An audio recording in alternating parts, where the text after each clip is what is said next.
जय हिंद साथियों, UPSC CSC Hindi साहित्य के वीडियो लेक्चर संख्या 9 और आज के 9 और फिन आईएएस के यूट्यूब चैनल पे आप सभी का स्वागत है। आज का जो विषय वस्तु है वो है प्रश्न पत्र 1 के अंतर्गत खंड क का टॉपिक नंबर 7 भारतीय संघ की राजभाषा के रूप में हिंदी का विकास। आज हम यही पढ़ने वाले हैं खंड क के अंतर्गत, और इसमें परिचय को पहले देखेंगे। परिचय जो है वो क्या है, ऐतिहासिक पृष्ठभूमि,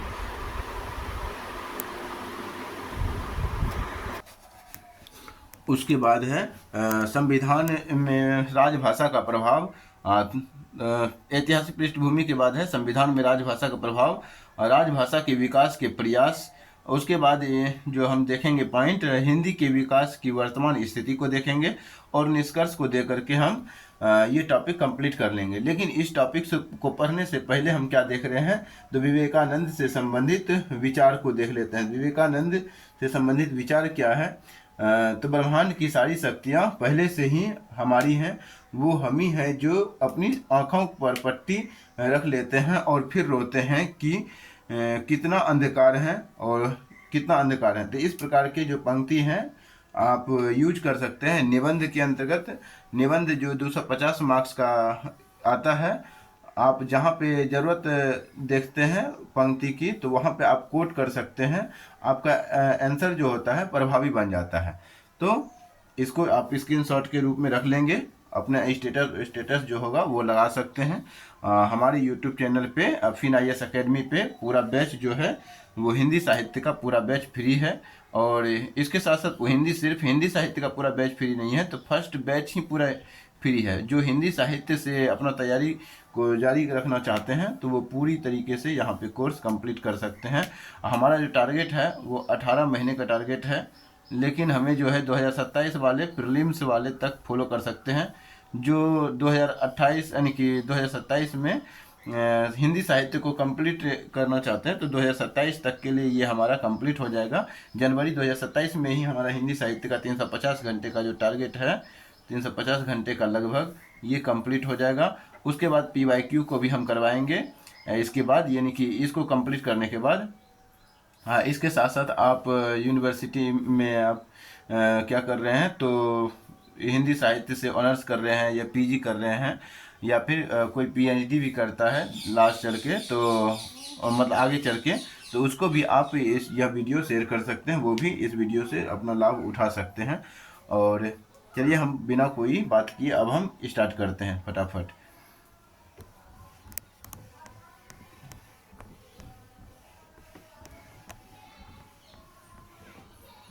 तो टॉपिक देंगे 1, और यानी टॉपिक जो नाम दिया हुआ है तो थोड़ा हम इसको ऊपर लिख लेते हैं।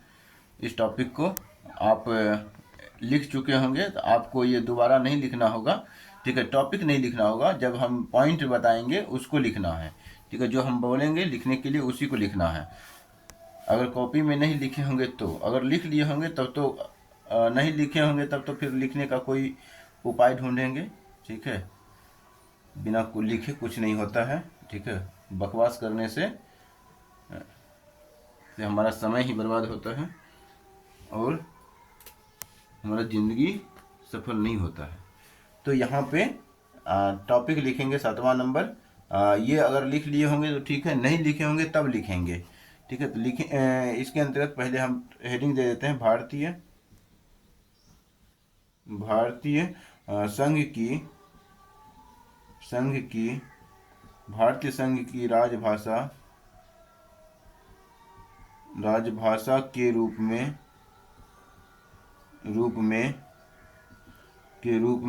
हिंदी का विकास।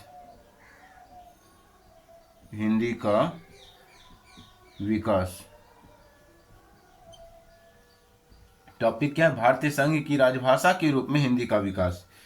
तो इसको जो पहला पॉइंट हम पढ़ेंगे, पहला पॉइंट में आप लिखेंगे स्टार दे करके। यहाँ पे आप अब यहाँ पे अगर पहले लिख लिए थे तो यहाँ से आप स्टार पॉइंट दे करके लिखना चालू करेंगे। पहले लिखेंगे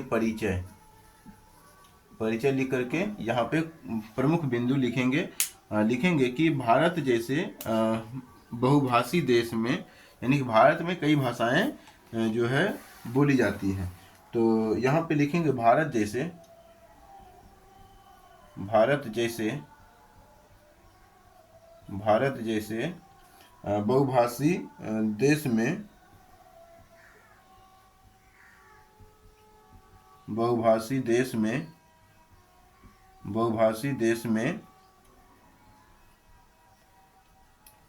देश में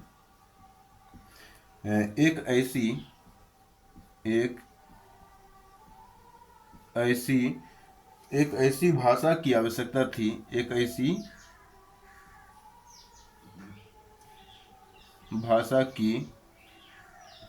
ऐसी भाषा की आवश्यकता थी जो पूरे राष्ट्र को की आवश्यकता थी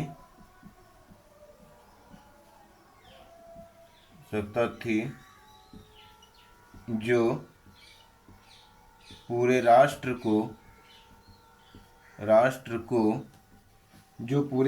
को एक सूत्र में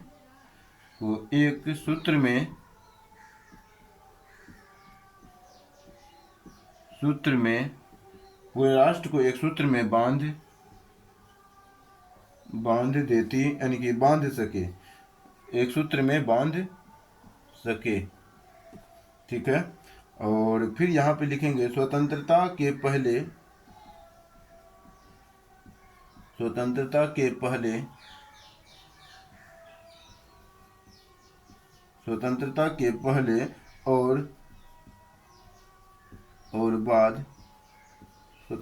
पहले और बाद दोनों कालों में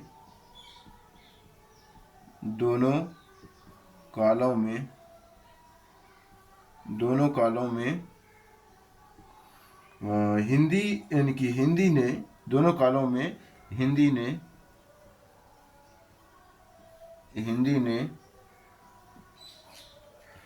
ने इस भूमिका को निभाने का प्रयास किया। हिंदी ने ऐसी भूमिका को निभाने का प्रयास किया, लिखेंगे हिंदी ने ऐसी भूमिका को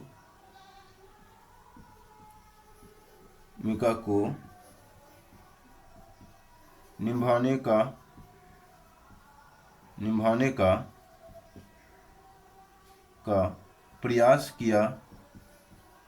प्रयास किया, यानी ऐसी भूमिका को निभाने का प्रयास किया। यहाँ पे क्या है, एक बार देख लेते हैं, पुनः सेंटेंस बैठना चाहिए। भारत जैसे बहुभाषी देश में एक ऐसी भाषा की आवश्यकता थी जो पूरे राष्ट्र को एक सूत्र में बांध सके। स्वतंत्रता के पहले और बाद दोनों कालों में हिंदी ने ऐसी भूमिका को निभाने का प्रयास किया था। ठीक है। तो प्रयास किया जो लिखेंगे जो सामाजिक, राजनीतिक और संवैधानिक स्तर पर विकसित हुआ। जो इसी में लिखेंगे जो या जिसका विकास प्रयास किया, जिसका विकास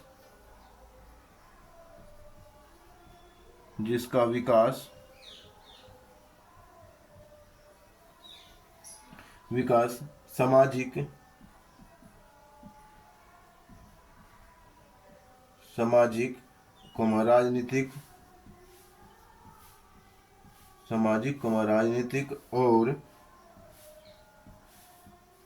और संवैधानिक स्तर पर हुआ, जिसका निभाने का प्रयास किया, जिसका विकास राजनीतिक, यानी कि सामाजिक, राजनीतिक और संवैधानिक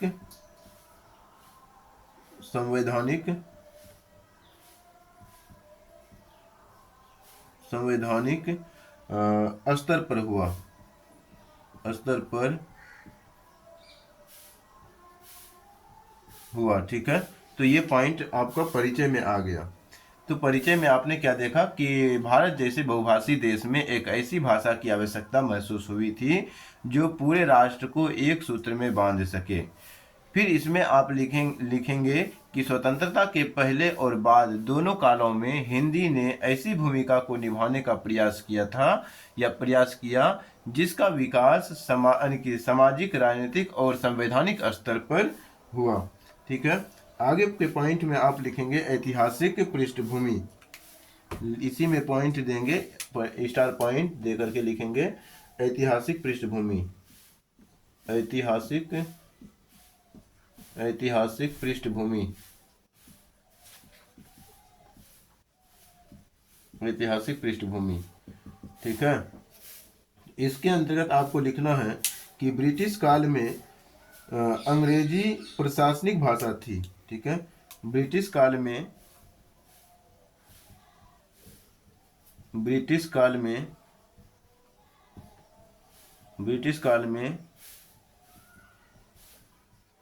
अंग्रेजी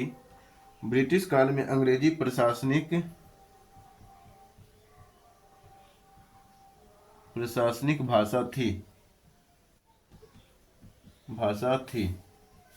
ठीक है, ब्रिटिश काल में जो अंग्रेजी है वो प्रशासनिक भाषा थी। स्वतंत्रता संग्राम के दौरान स्वतंत्रता संग्राम के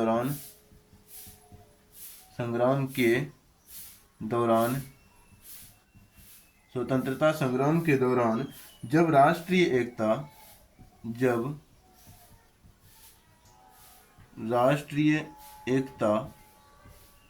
स्वतंत्रता संग्राम के दौरान जब राष्ट्रीय एकता का प्रश्न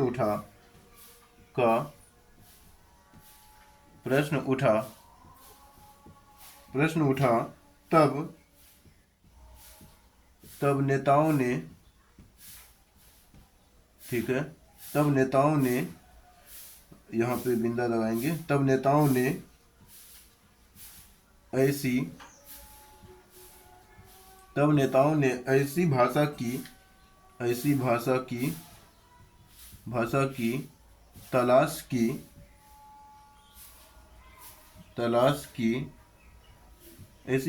तलाश की जो जन सामान्य की भाषा हो, जो जन सामान्य की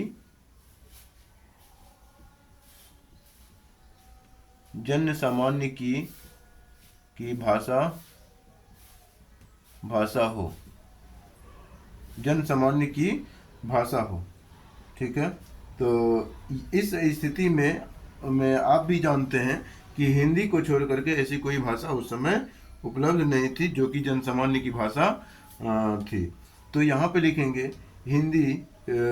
हिंदी जो उत्तर भारत में, हिंदी जो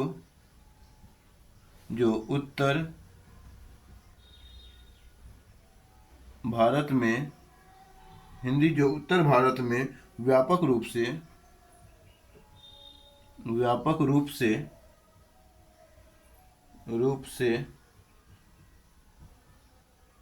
बोली जाती थी, व्यापक रूप से बोली और समझी जाती थी। यहाँ पे ऐसे भी लिखेंगे, बोली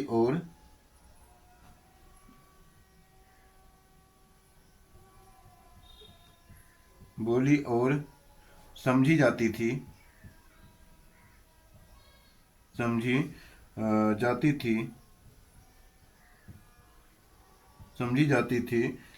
इस भूमिका के सबसे उपयुक्त, यानी इस भूमिका उपयुक्त मानी जाती थी, यानी कि यहाँ पे लिखेंगे हिंदी जो उत्तर भारत में व्यापक रूप से बोली जाती और समझी जाती थी, सबसे उपयुक्त मानी गई। ठीक है, सबसे उपयुक्त मानी गई, सबसे उपयुक्त मानी गई।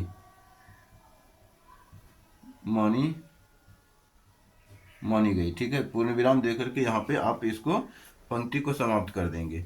तो यहाँ पे क्या पता चला कि ब्रिटिश काल में अंग्रेजी जो है वो प्रशासन की, अंग्रेजी जो है वो जो है, यानी ब्रिटिश काल में अंग्रेजी प्रशासनिक भाषा थी। और स्वतंत्रता संग्राम के दौरान जब राष्ट्रीय एकता का जब प्रश्न उठता है तब नेताओं ने ऐसी भाषा की तब यानी कि सभी नेताओं ने मिलकर के, या जो स्वतंत्रता संग्राम में प्रमुख यानी कि नेता थे, वो ऐसी भाषा की तलाश करना चालू किया जो जन सामान्य की भाषा हो। तो ऐसे स्थिति में हिंदी जो है उत्तर भारत में व्यापक रूप से बोली जाती थी और समझी भी जाती थी। इसी संदर्भ में जो है ये सबसे उपयुक्त मानी गई। तो ऐतिहासिक पृष्ठभूमि हमारा ये कुछ इस प्रकार से है। तो आगे आप लिखेंगे राजभाषा का प्रभाव, जो है राजभाषा का प्रभाव टॉपिक दे करके आप अगला पॉइंट में लिखेंगे। इसको आप नहीं लिखे होंगे तो स्क्रीनशॉट भी ले सकते हैं।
लिखेंगे संविधान में राजभाषा का प्रभाव।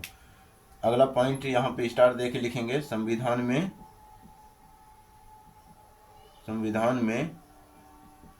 राजभाषा का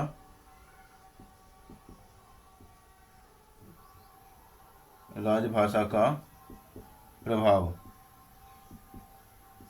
अब इसके अंतर्गत लिखना है कि भारत की संविधान सभा ने इस विषय पर लंबी बहस की। ठीक है, तो यहाँ पे लिखेंगे पहला पॉइंट दे करके या एरो दे करके लिखेंगे भारत की संविधान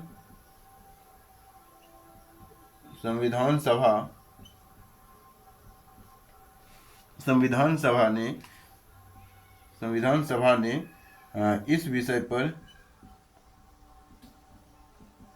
इस विषय पर लंबी बहस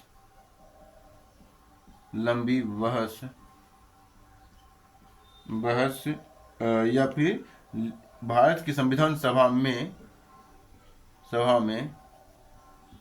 इस विषय पर लंबी बहस हुई, ऐसे लिखेंगे। और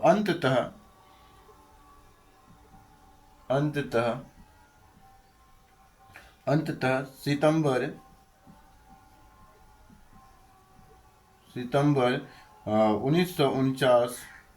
सितंबर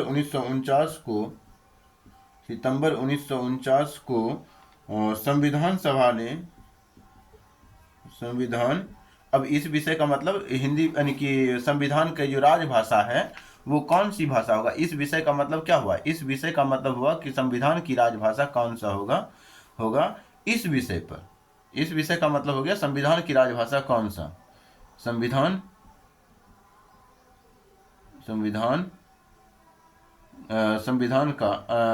की राजभाषा कौन सी होगी।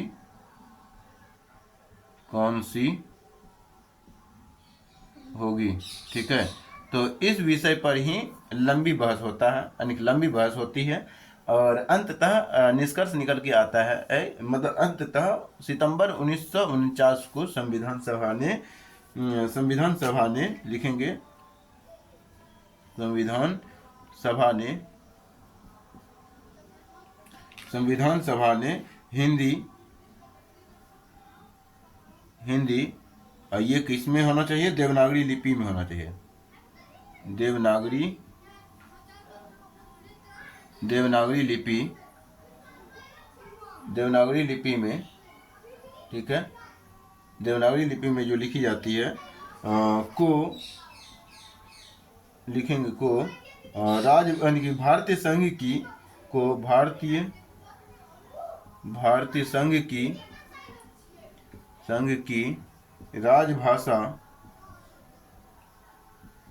राजभाषा घोषित किया।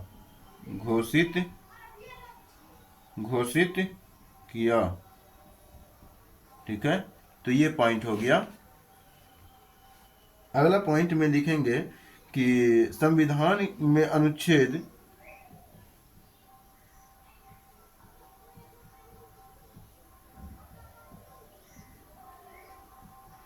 संविधान में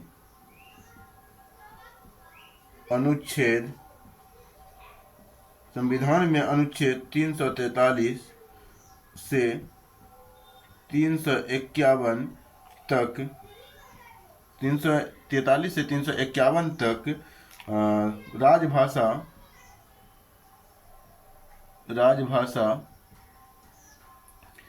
संबंधी राजभाषा संबंधी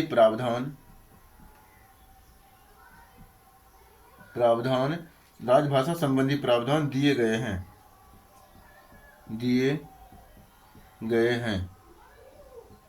ठीक है, संविधान में अनुच्छेद 343 से 351 तक जो है राजभाषा संबंधी प्रावधान दिए गए हैं। तो अब इसके अंतर्गत आप पॉइंट बाय पॉइंट लिखेंगे कि अनुच्छेद 343 अनुच्छेद 343 1 इसमें लिखेंगे कि संघ की राजभाषा, ऐसे भी लिखेंगे संघ की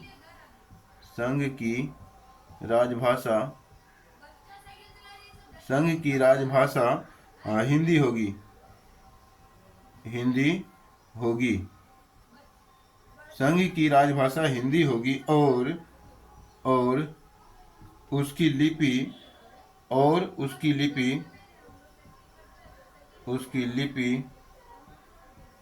देवनागरी संघ, और उसकी लिपि जो होगी वो कैसी होगी, तो देवनागरी होगी। ठीक है, अगला पॉइंट आप लिखेंगे इसमें अनुच्छेद 343 2 अनुच्छेद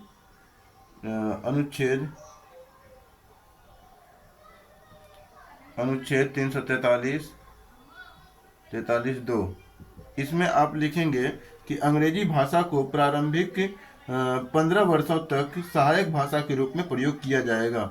लिखेंगे अंग्रेजी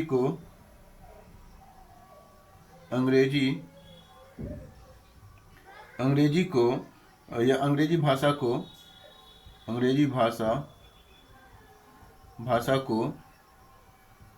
अंग्रेजी भाषा को प्रारंभिक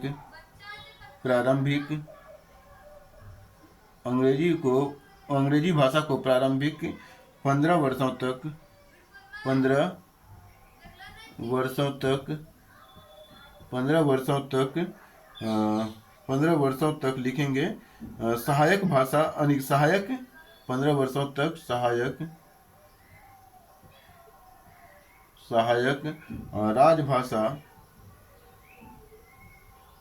राजभाषा के रूप में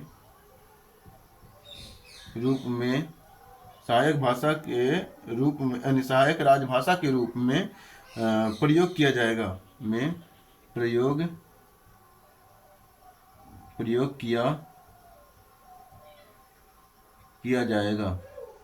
किया जाएगा। ठीक है, तो यहाँ पे पूर्ण विराम देंगे। फिर अगला जो आर्टिकल लिखेंगे 343 के बाद, मतलब सब प्रावधान हमें नहीं पढ़ना है, जो मतलब महत्वपूर्ण प्रावधान है उसी को हम उदाहरण के तौर पे हम लिख देंगे, तो हमारा काम चल जाएगा। क्योंकि हम सब प्रावधान लिखने लगे, अगर कोई क्वेश्चन दे दिया इससे संबंधित और सब प्रावधान अगर आप लिखने लगेंगे तो क्वेश्चन का जो आंसर हो जाएगा जटिल हो जाएगा, बड़ा हो जाएगा, आपको फिर आप जो है सभी क्वेश्चन को अटेम्प्ट नहीं कर पाएंगे। इस कारण से जो हिंदी साहित्य से संबंधित महत्वपूर्ण प्रावधान है उसको हमने लिख दिया। जैसे कि अंग्रेजी भाषा को प्रारंभिक 15 वर्षों तक सहायक भाषा के रूप में प्रयोग किया जाएगा। ये है, संघ की राजभाषा हिंदी होगी और उसकी लिपि देवनागरी होगी। लिपि कौन सी होगी, तो जैसे रोमन लिपि में भी आजकल लिखा जाता है, जैसे कि टेक्स्ट मैसेज किसी को करते हैं तो हिंदी में ही करते होंगे, लेकिन उसके लिए AB ऐसे करके प्रयोग करते होंगे। जैसे हैं HAI जैसे है यूज करते हैं, ठीक है, ऐसे लिख देते हैं। जैसे हाई लिखते हैं ऐसे लिख देते हैं, ठीक है, तो इस प्रकार से आप यूज कर लेते हैं। लेकिन जो हिंदी के यहाँ पे जो लिखा हुआ है वो हिंदी भारत की जो भारत संघ की राजभाषा के रूप में हिंदी को जो स्वीकार किया गया है, किस रूप में स्वीकार किया गया, तो देवनागरी लिपि देवनागरी होगी उसी रूप में स्वीकार किया गया है। और अंग्रेजी का जो उस समय का बनाया गया था प्रावधान कि प्रारंभिक 15 वर्षों तक ही सहायक राजभाषा के रूप में प्रयोग होगा। लेकिन आजकल भी देखते हैं कि आज भी प्रयोग होता रहा है, ये प्रयोग बंद नहीं हुआ है, ठीक है। लेकिन हाँ, अब ये भी है कि हिंदी में भी प्रकाशन होता है, हिंदी में भी चीज़ें आती है हमारे सामने, ठीक। तो आगे इसको आप लिख लिए होंगे, तो इसको इसी पॉइंट में भी आगे लिखेंगे। अभी कोई नया पॉइंट नहीं आया है।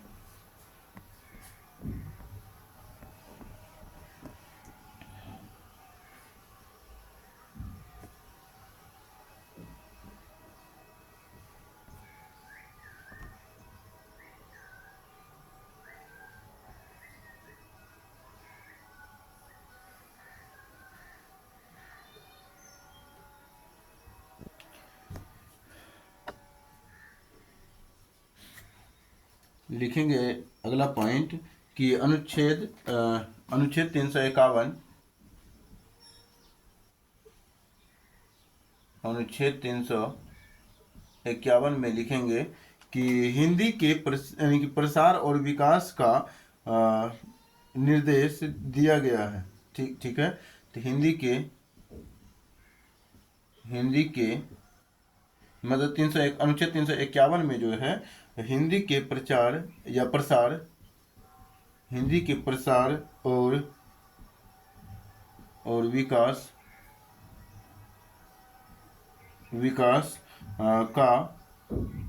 विकास का निर्देश दिया गया है, ठीक है। निर्देश दिया गया है ताकि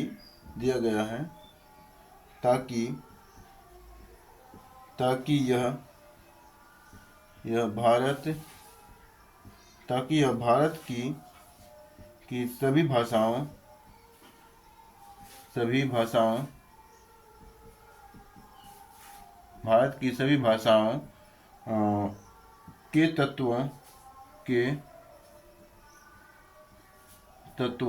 तत्वों को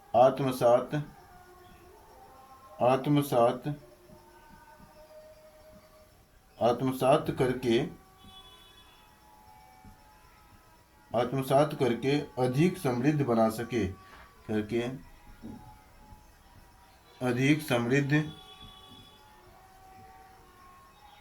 बना सके, ठीक है। तो यहाँ पे क्या लिखा है आपने कि हिंदी के प्रसार और विकास का निर्देश जो है अनुच्छेद 351 में दिया गया है, ताकि यह भारत की सभी भाषाओं के तत्वों को आत्मसात करके अधिक समृद्ध बना सके। तो इस प्रकार से आप ये पॉइंट कंप्लीट कर लिया है। और अगला पॉइंट आप हेडिंग देंगे, इसको हम हटा देते हैं।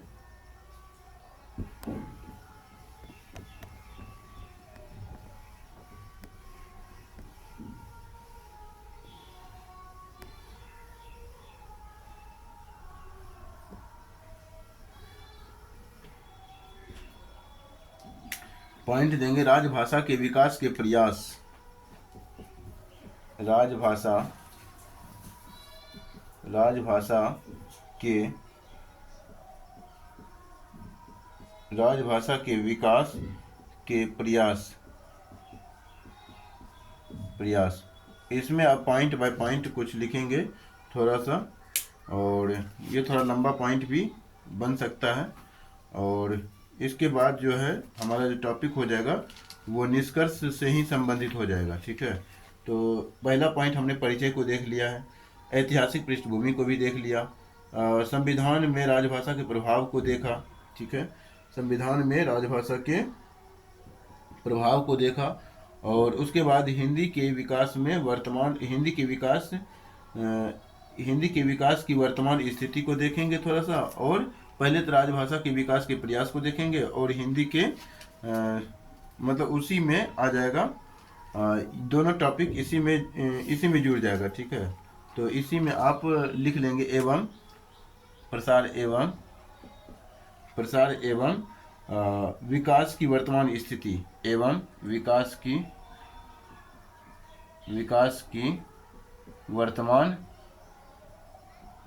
वर्तमान स्थिति, यानी कि 2 पॉइंट को इसी में हम जोड़ लिए, वर्तमान स्थिति कि बार बार हमें हेडिंग ना देना पड़े, तो दोनों पॉइंट को हम इसी में देख लेंगे।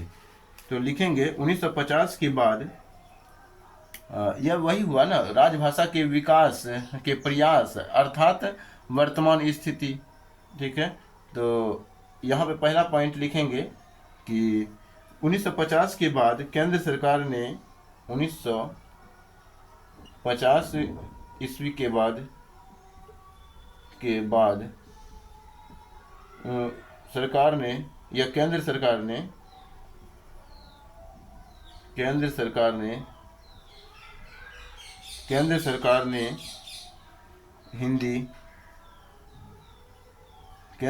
ने हिंदी को प्रशासनिक, शैक्षणिक और तकनीकी,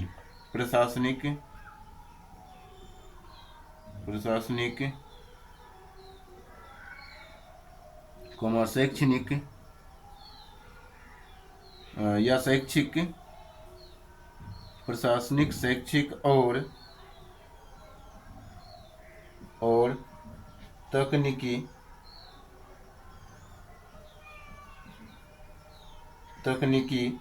ठीक है। तकनीकी, ये ऐसा होगा, तकनीकी ये ठीक नहीं है, तकनीकी में भी ऐसे ही लगेगा, कॉम में भी तकनीकी क्षेत्रों में लागू, तकनीकी क्षेत्रों में, लेकिन ऐसा लिखा जाता है, देखते होंगे बहुत सारे बुक में भी आपको मिल जाएगा, लेकिन ये अशुद्ध होता है। तो इस प्रकार से हम लिख करके भी हम आपको शुद्ध कर दिए। तकनीकी नहीं, शैक्षिक और तकनीकी के बाद लिखेंगे तकनीकी क्षेत्रों में लागू करने की योजनाएं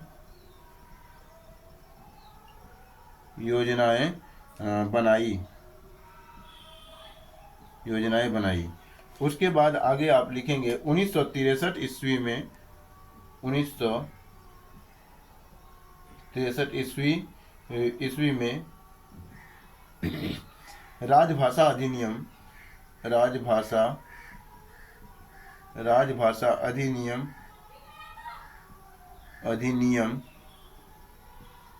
1963 में राजभाषा अधिनियम पारित हुआ।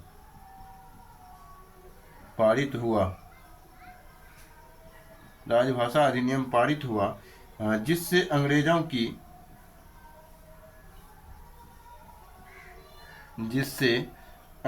की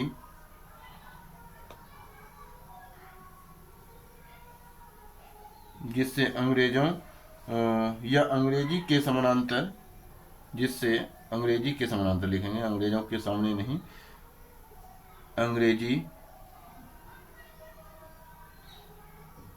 अंग्रेजी के सामने, या ऐसे भी लिख सकते हैं कि अंग्रेजी के समानांतर, अंग्रेजी के सामने नहीं, समानांतर, अंग्रेजी के समानांतर मतलब कि अंग्रेजी के साथ साथ अंग्रेजी के समानांतर हिंदी के प्रयोग को सुनिश्चित किया गया। समानांतर हिंदी के प्रयोग को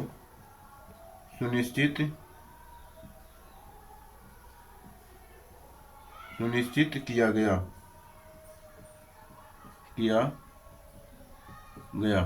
ठीक है, यही इसकी जो लिख रहे हैं दोनों, यानी कि विकास भी हो रहा है और वर्तमान स्थिति की भी हम चर्चा करते जा रहे हैं इसी में। आगे लिखेंगे 1963 के बाद क्या होता है, तो 1976 आता है, 1976 ईस्वी में, ठीक है, 1976 ईस्वी में इस अधिनियम में संशोधन कर में उपरोक्त या फिर इस अधिनियम में या 1963 ईस्वी के राजभाषा अधिनियम में संशोधन करके, तो इस अधिनियम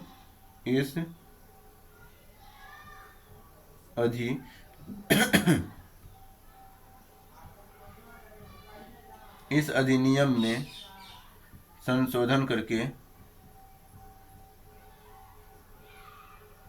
इस अधिनियम में संशोधन करके या संशोधन कर हिंदी के प्रयोगों को और व्यापक बनाया गया। यह संशोधन करके हिंदी के प्रयोग को हिंदी के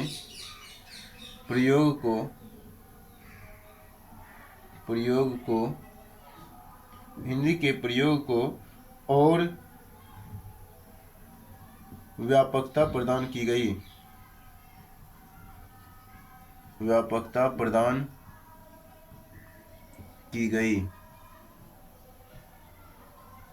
ठीक है, व्यापकता प्रदान की गई। तो ये ई भी लगा सकते हैं और एक होता है गई। ठीक है, तो ये भी लगा सकते हैं, दोनों लिखा जाता है। प्रचलन में जो है ये ज़्यादा है, प्रचलन में गई ये ज़्यादा है, गई ये भी, हालांकि उच्चारण लगभग दोनों का समान ही होता है। तो आप जो भी लिख सकते हैं, स्वतंत्र है। यहाँ पे आगे आप लिखेंगे कि प्रत्येक वर्ष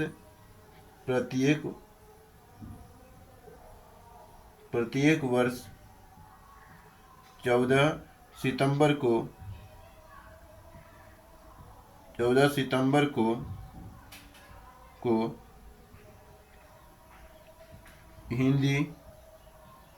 हिंदी दिवस 14 सितंबर को हिंदी दिवस के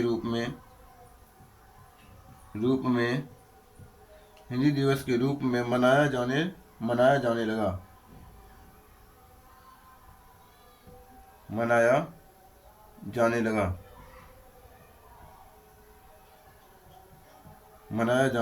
लगा। ठीक है, इसके बाद और कुछ पॉइंट है इसी के अंतर्गत, उसको भी लिखना है।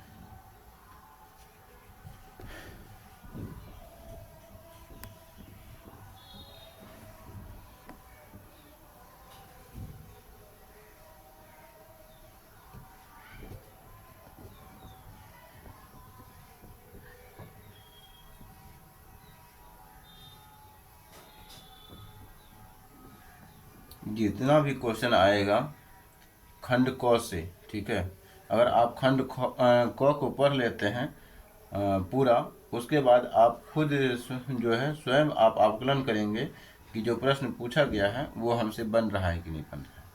अब मान के चलिए कोई एक आध क्वेश्चन ऐसा होगा जो नहीं भी बनेगा, तो उसके लिए टेंशन नहीं लेना है। जब हम PYQ कंप्लीट करवाएंगे तो वो भी उसमें कवर हो जाएगा। अब ये समझ के चलिए कि वो बिंदु आप में नहीं पूछा जाएगा, इतना भी है कि वो पहले पूछा जा चुका है। अगर पूछा भी गया तो जब हम PYQ कंप्लीट करवाएंगे तो उसमें बता भी देंगे, तो उससे भी आपका मजबूत हो जाएगा। और रिवीजन भी होगा, PYQ में आपका बहुत कुछ रिवीजन भी हो जाएगा। जो आप यहाँ पढ़े हुए रहेंगे तो उसी को तो वहाँ कोट करना रहेगा, लिखना रहेगा, प्रश्न पत्र के माध्यम से, प्रश्न पत्र को सॉल्व करने के माध्यम से। तो यही सब चीज़ें वहाँ भी आएगा। तो आप लिखेंगे आगे राजभाषा विभाग, इसी में लिखेंगे राजभाषा विभाग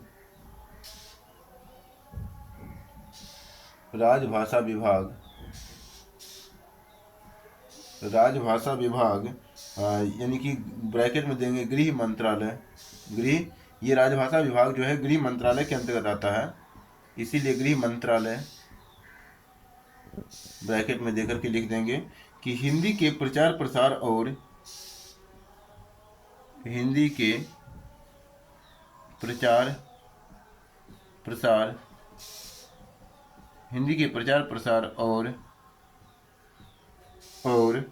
नीति के क्रियान्वयन और लिखेंगे नीति के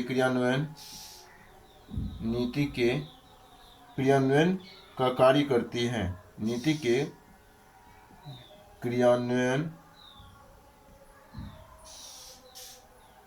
क्रियान्वयन का कार्य करती हैं या करता है। ठीक है, कार्य करता है। तो राजभाषा जो विभाग है वो हिंदी के प्रचार प्रसार और नीति के क्रियान्वयन में अपना कार्य करता है। और ये राजभाषा विभाग जो है गृह मंत्रालय के अंतर्गत आता है। आगे आप लिखेंगे कि अब जो है विशुद्ध रूप से वर्तमान स्थिति की ही बात करेंगे। इसी के अंतर्गत लिखेंगे वर्तमान स्थिति, हालांकि इसमें भी मिश्रित है। आप यहाँ पे अगर स्टार पॉइंट देना भी चाहें तो आप दे सकते हैं कि वर्तमान स्थिति, वर्तमान स्थिति किसकी वर्तमान स्थिति की बात हो रहा है? तो हिंदी के विकास वर्तमान स्थिति हिंदी के विकास की। तो हिंदी के विकास की वर्तमान स्थिति में लिखेंगे कि आज हिंदी केवल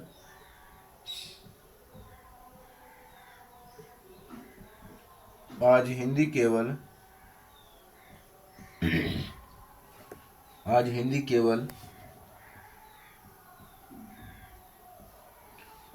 केवल राजभाषा नहीं, यही हमारी आज की जो है वर्तमान स्थिति है। तो आज हिंदी केवल राजभाषा नहीं बल्कि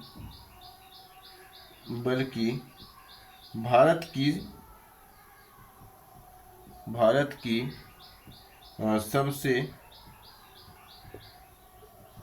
की सबसे अधिक बोली जाने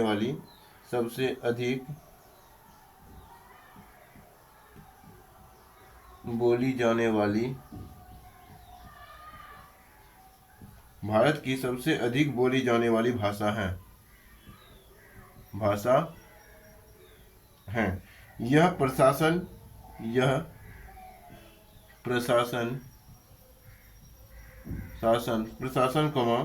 मीडिया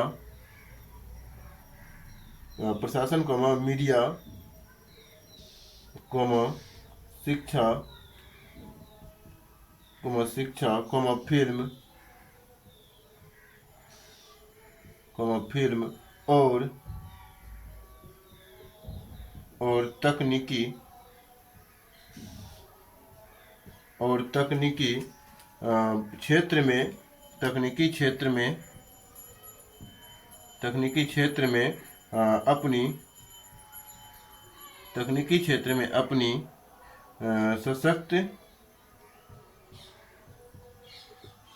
तकनीकी क्षेत्र में अपनी सशक्त उपस्थिति रखती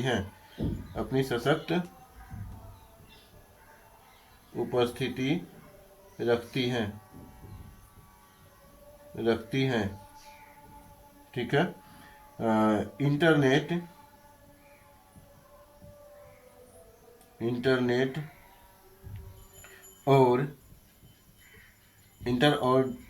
और डिजिटल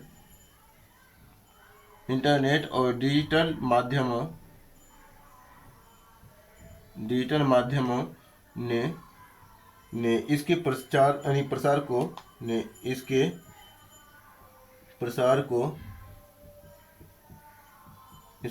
को और गति दी है। ठीक है।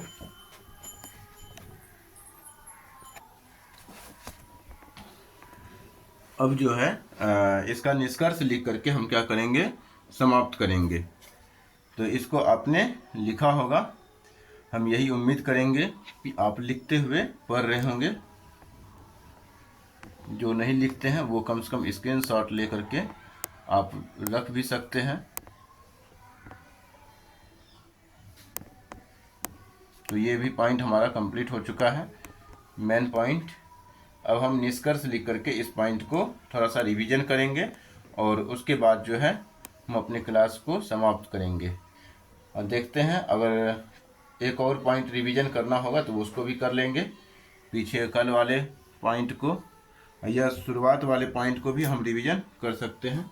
तो यहाँ पे लिखेंगे अगला पॉइंट, निष्कर्ष लिखेंगे।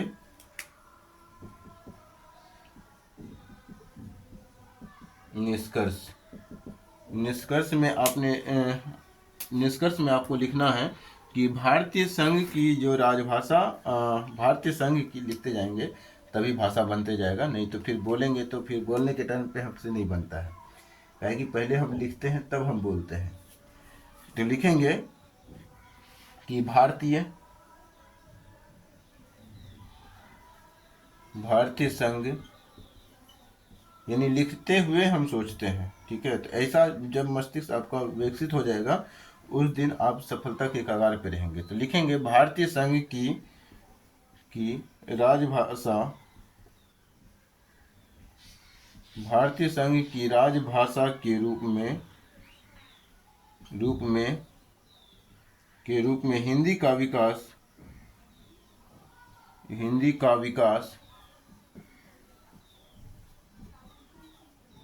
का विकास केवल संवैधानिक निर्णय नहीं, केवल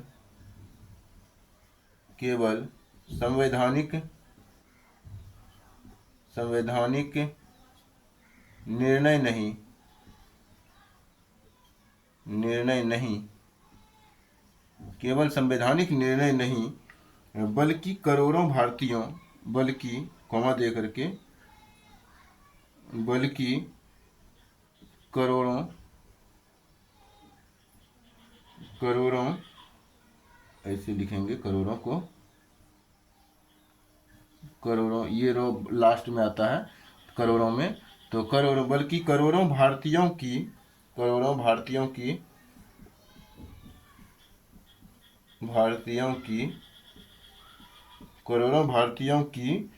जो है, पहले पढ़ लेते हैं क्या है। तो भारतीय संघ की राजभाषा के रूप में हिंदी का विकास केवल संवैधानिक निर्णय नहीं, बल्कि करोड़ों भारतीयों की सांस्कृतिक भावना का प्रतीक है। लिखेंगे आगे, भारतीयों की सांस्कृतिक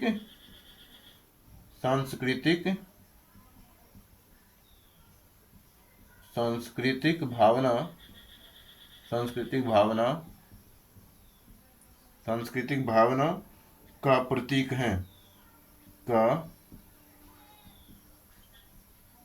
है, ठीक है, का प्रतीक है। यह राष्ट्र, यानी कि यह राष्ट्र की एकता,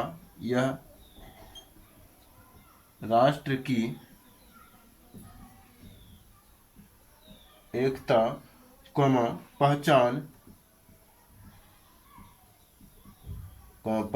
और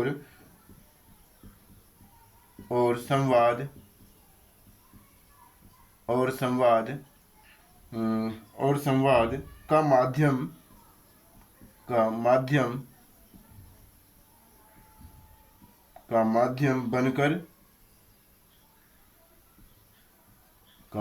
बनकर आज भी विकसित और सशक्त हो रही हैं, आज भी विकसित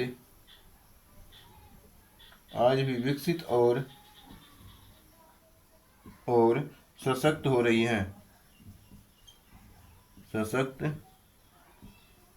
रही हैं,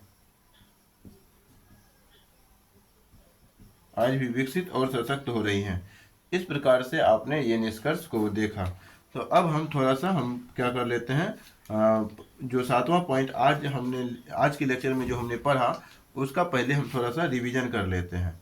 तो रिवीजन में अगर बात करें तो पहला जो पॉइंट हमने देखा था वो क्या देखा था, तो परिचय देखा था। परिचय के अंतर्गत हमने बताया था कि पहले जो टॉपिक है उसकी टॉपिक की बात करते हैं। तो ये जो टॉपिक है भारतीय संघ की राजभाषा के रूप में हिंदी का जो विकास है, इसके अंतर्गत कुछ प्रमुख पॉइंट हैं जिसको कि हमें पढ़ना था। तो इसमें हमें पहले जो पढ़ना था वो परिचय था, मतलब जो हमें लिखना होता है तो वो परिचय लिखना होता है। परिचय के अंतर्गत आप लिखे होंगे कि भारत जैसे बहुभाषी देश में एक ऐसी भाषा की आवश्यकता महसूस हुई थी जो पूरे राष्ट्र को एक सूत्र में बांध सके। इसी को ध्यान में रखते हुए स्वतंत्रता के पहले और बाद दोनों कालों में हिंदी ने इस भूमिका को निभाने का प्रयास भी किया था, जो कि सामाजिक, राजनीतिक और संवैधानिक स्तर पर ये खरा उतरता था। तो हालांकि आप जिस रूप में लिखे होंगे उसी रूप में रहने देंगे, क्योंकि हम यहाँ पे रिवीजन करवा रहे हैं। दोबारा अगर हम बोल रहे हैं तो हो सकता है कि शब्द में कुछ डाइवर्सिटी आ जाए, मतलब विविधता आ जाए, तो इसके लिए आपको टेंशन नहीं लेना है। जो आपने लिखा है वो 100% से सही है, आपको उसमें किसी भी प्रकार के बदलाव नहीं करने हैं। फिर दूसरा पॉइंट में आप लिखे होंगे ऐतिहासिक पृष्ठभूमि। इसके अंतर्गत हमने बताया होगा कि मतलब बताया था कि ब्रिटिश काल में जो है अंग्रेजी जो है प्रशासन की यह प्रशासनिक भाषा थी, इसी प्रकार से हमने बताया होगा। उसके बाद हमने लिखा था कि स्वतंत्रता संग्राम के दौरान जब राष्ट्रीय एकता का प्रश्न उठता है, तब नेताओं ने ऐसी भाषा का तलाश किया जो जनसामान्य की भाषा थी, जिसमें कि हिंदी को पाया। और उत्तर भारत हिंदी को पाया क्योंकि जो हिंदी जो है उत्तर भारत में व्यापक रूप से बोली जाती थी और समझी भी जाती थी। इसीलिए ये जो हिंदी भाषा है वो जो है उपयुक्त मानी गई उस समय के लिए। और अगला पॉइंट आपने लिखा होगा कि संविधान में राजभाषा का प्रभाव क्या पड़ा है, तो उस पॉइंट की हम चर्चा किए थे। तो इसमें हमने बताया था कि भारत की जो संविधान सभा ने यानी भारत की जो संविधान सभा है उसने जो है राजभाषा संबंधी विषय पर लंबी बहस की शुरुआत करता है, यानी लंबी बहस करता है। और अंततः यह निकल के आता है कि 14 सितंबर 1949 को संविधान सभा ने हिंदी को, जो कि देवनागरी लिपि में लिखा होगा, उसको भारतीय संघ की राजभाषा के रूप में घोषित भी किया। उसी मतलब 14 सितंबर 1949 को घोषित कर दिया राजभाषा। तो हमारा जो संविधान की राजभाषा है हिंदी, वो कब से है, तो 14 सितंबर 1949 से है। अगला पॉइंट में आपने लिखा होगा कि संविधान में जो अनुच्छेद है 343 से 351, वो राजभाषा संबंधी प्रावधान उसमें दिए गए हैं। और इम्पोर्टेंट अनुच्छेद की अगर हम बात करें इसके अंतर्गत, तो पहला जो अनुच्छेद है 343(1), इसमें लिखा हुआ है कि संघ की जो राजभाषा है वो हिंदी होगी और उसकी लिपि जो है वो देवनागरी होगी। और फिर अनुच्छेद 343(2) में लिखा होगा आपने कि अंग्रेजी भाषा को प्रारंभिक 15 वर्षों तक जो है वो सहायक भाषा के रूप में रखा गया था, मतलब सहायक भाषा के रूप में प्रयोग किया जाएगा, ऐसा पॉइंट उसमें आपने लिखा होगा। फिर आर्टिकल 351 के अंतर्गत जो है आपने लिखा होगा कि हिंदी के प्रसार और विकास का जो निर्देश दिया गया है, ताकि मतलब हिंदी 351 में, अनुच्छेद 351 में हिंदी के प्रसार और विकास का निर्देश दिया गया है, ताकि यह भारत की जो है सभी भाषाओं के तत्वों को आत्मसात करके अधिक समृद्ध बनाया जा सके। और उसके बाद भारत के मतलब राजभाषा के विकास के जो प्रयास क्या किए गए हैं, तो उसके बारे में कुछ महत्वपूर्ण पॉइंट हैं, जो कि 1950 के बाद केंद्र सरकार ने हिंदी को प्रशासनिक, शैक्षणिक और तकनीकी क्षेत्रों में लागू करने की योजनाएं बनाई। और उसके बाद 1963 में राजभाषा अधिनियम पारित भी हुआ, जिससे अंग्रेजी के समानांतर हिंदी के प्रयोग को सुनिश्चित किया गया। फिर अगला पॉइंट में है कि 1976 ईस्वी में इस अधिनियम में संशोधन करके हिंदी के प्रयोग को और व्यापकता प्रदान किया गया या फिर और व्यापक बनाया गया। इसके बाद आपने लिखा होगा कि प्रत्येक वर्ष 14 सितंबर को हिंदी दिवस के रूप में मनाया जाने लगा। और राजभाषा विभाग के अंतर्गत जो गृह मंत्रालय के अंतर्गत जो राजभाषा विभाग आता है, वो हिंदी के प्रचार प्रसार और नीति क्रियान्वयन का भी कार्य करती है। और उसके बाद आपने लिखा होगा कि हिंदी के विकास की वर्तमान स्थिति, इसमें आपने लिखा होगा कि आज हिंदी केवल राजभाषा नहीं बल्कि भारत की सबसे अधिक बोली जाने वाली भाषा है। यह प्रशासन, मीडिया, शिक्षा, फिल्म और तकनीकी क्षेत्र में अपनी सशक्त उपस्थिति रखती है। इंटरनेट और डिजिटल माध्यमों ने इसके प्रसार को और भी गति प्रदान किया था। उसके बाद आपने लिखा होगा कि निष्कर्ष के अंतर्गत भारतीय संघ की जो राजभाषा है, भारतीय संघ की राजभाषा के रूप में हिंदी का विकास केवल संवैधानिक निर्णय नहीं, मतलब यहाँ पे जो लिखे हुए वही बता रहे हैं, तो भारतीय संघ की राजभाषा के रूप में हिंदी का विकास केवल संवैधानिक निर्णय नहीं बल्कि करोड़ों भारतीयों का क्या है, तो करोड़ों भारतीयों की सांस्कृतिक भावना का प्रतीक है। यह राष्ट्र की एकता, पहचान और संवाद का माध्यम बनकर आज विकसित और सशक्त हो रही हैं। इस प्रकार से आपने 7वां पॉइंट का जो है सिलेबस कंप्लीट कर लिया है। हिंदी साहित्य का अंतर्गत खंड क जो है वो 50% से ऊपर कंप्लीट हो चुका है। ठीक है, तो अब जो हम अगला पॉइंट स्टार्ट करेंगे अगले लेक्चर में, वो भी हम थोड़ा बता देते हैं। इसमें हम अगला पॉइंट जो है हिंदी भाषा के वैज्ञानिक और तकनीकी विकास से संबंधित है। अगला टॉपिक देखते हैं, उसको भी हम लिख देते हैं थोड़ा।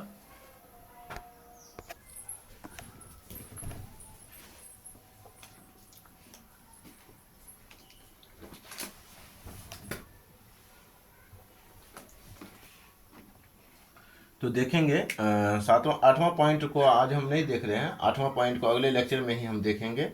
और 8वां लेक्चर को देखने से पहले आज हम मतलब लेक्चर को समाप्त करने से पहले आज हम यानी कि पॉइंट 1 में क्या पढ़ा था, जो खंड क में खंड क जो यूपीएससी प्रश्न पत्र 1 का खंड क है, उसमें हमने पहला पॉइंट, यानी ये 7वां पॉइंट चल रहा है, पहला पॉइंट हमने क्या पढ़ा था, थोड़ा सा हम उसका ही हम रिवीजन कर लेते हैं।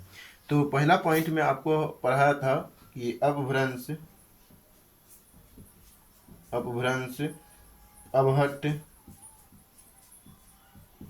अवहट्ट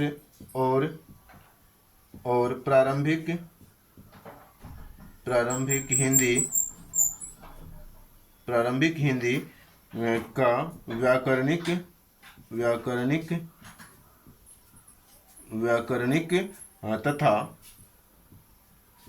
तथा अनुप्रयुक्त स्वरूप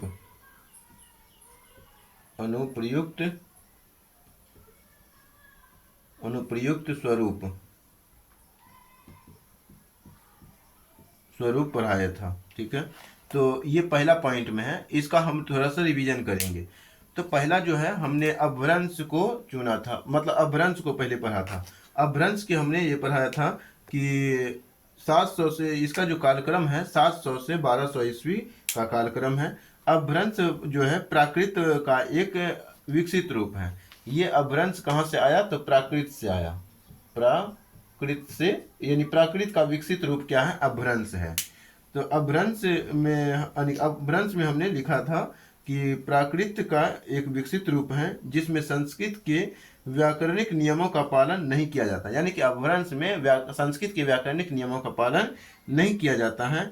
इसमें कोई नए शब्द या फिर इसमें कई नए शब्दों और वाक्य रचनाओं का प्रयोग होता है।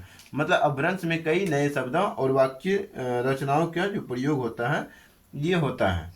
उसके बाद अपभ्रंश में ही हमने देखा था कि व्याकरणिक विशेषताएं क्या क्या हैं, जैसे लिंग और वचन से संबंधित और नियमितता के बारे में हमने पढ़ा था कि अपभ्रंश में लिंग और वचन के नियमों का पालन नहीं किया जाता है, जिसमें शब्दों के रूप में परिवर्तन होता है। उसके बाद कारक के सरलीकरण की बात किया था हमने। अगर आपने वीडियो लेक्चर नहीं देखा है तो वहाँ पे आपको लिखा हुआ ऐसे ही, जैसे हम इस लेक्चर को पढ़ करके लिखते हुए पढ़ाए हैं, वैसे ही हम पीछे वाले लेक्चर में पढ़ाए हुए हैं। तो उसके बाद कारकों के सरलीकरण की पे बात किया था। अपभ्रंश में कारकों की संख्या कम हो जाती है और उनके रूपों में सरलीकरण होता है। उसके बाद क्रिया के रूपों में परिवर्तन की बात किए थे कि अपभ्रंश में क्रिया के रूपों में परिवर्तन होता है, जैसे कि वर्तमान काल के रूपों में सरलीकरण। फिर वाक्य रचना में परिवर्तन को देखा था कि इसमें बताया था कि अपभ्रंश में वाक्य रचना में परिवर्तन होता है, जैसे कि शब्दों के क्रम में शब्दों के क्रम का परिवर्तित हो जाना। उसके बाद अपभ्रंश के जो है अनुप्रयुक्त स्वरूप के बारे में चर्चा किया था कि इसमें हमने बताया था कि नए शब्दों का प्रयोग होता है, जैसे कि अपभ्रंश में बोलेंगे, ऐसे लिखेंगे वाक्य के रूप में, तो अपभ्रंश में नए शब्दों का प्रयोग होता है जो प्राकृत और संस्कृत से भिन्न होते हैं। फिर शब्दों का जो सरलीकरण है हम देखे थे, इसके अंतर्गत हमने बताया था कि अपभ्रंश में शब्दों का सरलीकरण होता है जिससे वे अधिक सरल और बोलचाल की भाषा में प्रयुक्त किए जा सकते हैं। फिर मुहावरों और लोकोक्तियों के प्रयोग की चर्चा किया था कि अपभ्रंश में मुहावरों और लोकोक्तियों का प्रयोग होता है जो भाषा को अधिक अर्थपूर्ण बना देता है। फिर उदाहरण में देखे थे कि अपभ्रंश का जो उदाहरण है, अपभ्रंश का जो उदाहरण की बात किए थे, तो इसमें बताए थे कि चंद्रबरदाई द्वारा रचित पृथ्वीराज रासो जो है अपभ्रंश का एक प्रसिद्ध ग्रंथ है, जिसमें अपभ्रंश की व्याकरणिक और अनुप्रयुक्त विशेषताएं दिखाई देती हैं। फिर आगे हम निष्कर्ष को लिख करके अपभ्रंश को समाप्त किए थे। इसमें बताए थे कि अपभ्रंश का व्याकरणिक और अनुप्रयुक्त स्वरूप एक विकसित और सरल भाषा के रूप में दिखाई देता है, जिसमें नए शब्दों और वाक्य रचनाओं का प्रयोग होता है। इसका अध्ययन करने से हमें हिंदी भाषा के इतिहास और विकास का पता चलता है। ये भी हमने वन में पढ़ा, यानी कि अपभ्रंश में पढ़ा था। उसके बाद अपभ्रंश प्राकृत आया, यानी कि अपभ्रंश आया प्राकृत से। प्राकृत आएगा किससे? अवहट्ट से। तो इसी कारण से हम अवहट्ट में बताए थे, अवहट्ट का जो कालक्रम है ये इसका था 700 से 1200, इसका जो है 1200 से 1400 ईस्वी का कालक्रम है अवहट्ट का। इसमें हमने बताया था कि अवहट्ट अपभ्रंश का विकसित रूप है, अवहट्ट अपभ्रंश का विकसित रूप है, और जिसमें हिंदी के प्रारंभिक रूप के लक्षण दिखाई देने लगते हैं। यानी अवहट्ट से हिंदी के प्रारंभिक रूप के लक्षण दिखाई देने लगते हैं, जिसमें संस्कृत और प्राकृत शब्दों का मिश्रण होता है। इसमें संस्कृत और प्राकृत शब्दों का क्या होता है? मिश्रण होता है। इसमें नहीं देखा था, इसमें हमने देखने को मिलना चालू हो जाता है। ठीक है। उसके बाद इसकी व्याकरणिक विशेषताओं की बात करें तो शब्दों का सरलीकरण होता है, यानी अवहट्ट में शब्दों का सरलीकरण होता है, जिससे वे अधिक सरल और बोलचाल की भाषा में प्रयोग किए जा सकते हैं। उसके बाद वाक्य रचना में परिवर्तन होता है अवहट्ट के अंतर्गत, जिससे क्या होता है कि शब्दों के क्रम में परिवर्तन होता रहता है। उसके बाद क्रिया के रूपों में भी सरलीकरण की बात किए थे कि इससे क्या होता है कि वर्तमान काल के रूपों में सरलीकरण हो जाता है भाषा का। फिर यहाँ पे लिंग और वचन की अनियमितता के बारे में चर्चा किए थे अवहट्ट के अंतर्गत ही। तो उसमें बताया था कि अवहट्ट में लिंग और वचन की अनियमितता हो जाती है, अनियमितता कम हो जाती है, मतलब लिंग और वचन की अनियमितता इसमें कम होती है, जिससे क्या होता है कि अनियमितता कम हो जाती है, और अधिक नियमितता आती है, मतलब नियमितता इसमें आ जाती है, या फिर अनियमितता कम हो जाती है। इतना ही लिखेंगे। उसके बाद अनुप्रयुक्त स्वरूप की अगर हम इसमें बात करें तो नए शब्दों का प्रयोग होता है अवहट्ट में। इसमें आप लिखेंगे कि नए शब्दों का प्रयोग होने से क्या होता है, प्राकृत और संस्कृत से भिन्न हो जाता है। मतलब नए शब्दों के प्रयोग होने से जो अवहट्ट है वो प्राकृत और संस्कृत से भिन्न हो जाता है। मुहावरे और लोकोक्तियों का प्रयोग इसमें भी किया जाता है। तो लिखेंगे, इसमें लिखे होंगे कि अवहट्ट में मुहावरों और लोकोक्तियों का प्रयोग होता है जो भाषा को अर्थपूर्ण बना देता है। तो उसके बाद साहित्यिक प्रयोग देखे थे। इसमें साहित्यिक प्रयोग की बात करें तो अवहट्ट का प्रयोग साहित्यिक कृतियों में होता है, जैसे कि कविता और कहानियों में। उसके बाद उदाहरण देकर के हम इसको समाप्त किए थे। अवहट्ट में रचित ग्रंथ जो है सनई दास द्वारा रचित आगम खंड जो है वो अवहट्ट में आगम खंड और ज्ञान भंडार प्रमुख है, अवहट्ट से संबंधित है। उसके बाद हम इसमें निष्कर्ष लिखे थे। निष्कर्ष में हमने बताया था कि अवहट्ट का जो व्याकरणिक और अनुप्रयुक्त स्वरूप एक विकसित और सरल भाषा के रूप में दिखाई देता है, जिसमें नए शब्दों और वाक्य रचनाओं का प्रयोग होता है। इसका अध्ययन करने से हमें हिंदी भाषा के इतिहास और विकास का पता भी चल जाता है। उसके बाद प्रारंभिक हिंदी की चर्चा किया था हमने। प्रारंभिक हिंदी में बताया था कि प्रारंभिक हिंदी में आधुनिक हिंदी के रूप और लक्षण दिखाई देने लगते हैं। प्रारंभिक हिंदी में जो है आधुनिक हिंदी के लक्षण दिखाई देने लगते हैं। इससे यानी कि होता क्या है, तो इसमें अवहट्ट और संस्कृत के शब्दों का मिश्रण होता है। इसमें अवहट्ट और संस्कृत के शब्दों का मिश्रण होता है। व्याकरणिक विशेषताओं की बात करें तो शब्दों का सरलीकरण इसमें भी होता है। इसमें आपने लिखा होगा प्रारंभिक हिंदी में शब्दों का सरलीकरण होता है, जिससे वे अधिक सरल और बोलचाल की भाषा में प्रयोग किए जा सकते हैं। उसके बाद वाक्य रचना में परिवर्तन पढ़े होंगे कि प्रारंभिक हिंदी में वाक्य रचना में परिवर्तन होता है जो कि शब्दों के क्रम में परिवर्तन के रूप में दर्शाया जाता है। उसके बाद इसी प्रकार अनुप्रयुक्त स्वरूप की चर्चा हमने किया होगा। कि नए शब्दों का प्रयोग प्रारंभिक हिंदी में नए शब्दों का प्रयोग होता है जो कि अवहट्ट और संस्कृत से भिन्न होती हैं। फिर मुहावरे और लोकोक्तियों का प्रयोग देखा था कि जो कि भाषा को अधिक अर्थपूर्ण बनाता है। साहित्यिक प्रयोग की बात करें तो प्रारंभिक हिंदी में साहित्यिक साहित्यिक कृतियां रची गई थी जो कविता और कहानियों में परिलक्षित होती हैं। उसके बाद उदाहरण देखे थे तुलसीदास का कि रामचरितमानस प्रारंभिक हिंदी का एक सुप्रसिद्ध ग्रंथ है जिसमें प्रारंभिक हिंदी की व्याकरणिक और अनुप्रयुक्त विशेषताएं दिखाई देती हैं। उसके बाद निष्कर्ष लिख करके हमने समाप्त कर दिया था कि प्रारंभिक हिंदी का व्याकरणिक और अनुप्रयुक्त स्वरूप एक विकसित और सरल भाषा के रूप में दिखाई देता है जिसमें नए शब्दों और वाक्य रचनाओं का प्रयोग होता है। इसका अध्ययन करने से हमें हिंदी भाषा के इतिहास और विकास का पता चलता है। तो इस प्रकार से आपने प्रथम पॉइंट का रिवीजन भी देख लिया है। अगर आपको लेक्चर अच्छा लगे तो आप चैनल को लाइक करेंगे, यानी कि वीडियो को लाइक करेंगे, चैनल को सब्सक्राइब करेंगे। अगर अपने दोस्त कोई लोग यानी कि दोस्त लोग होंगे तो उसको भी आप शेयर कर देंगे। धन्यवाद।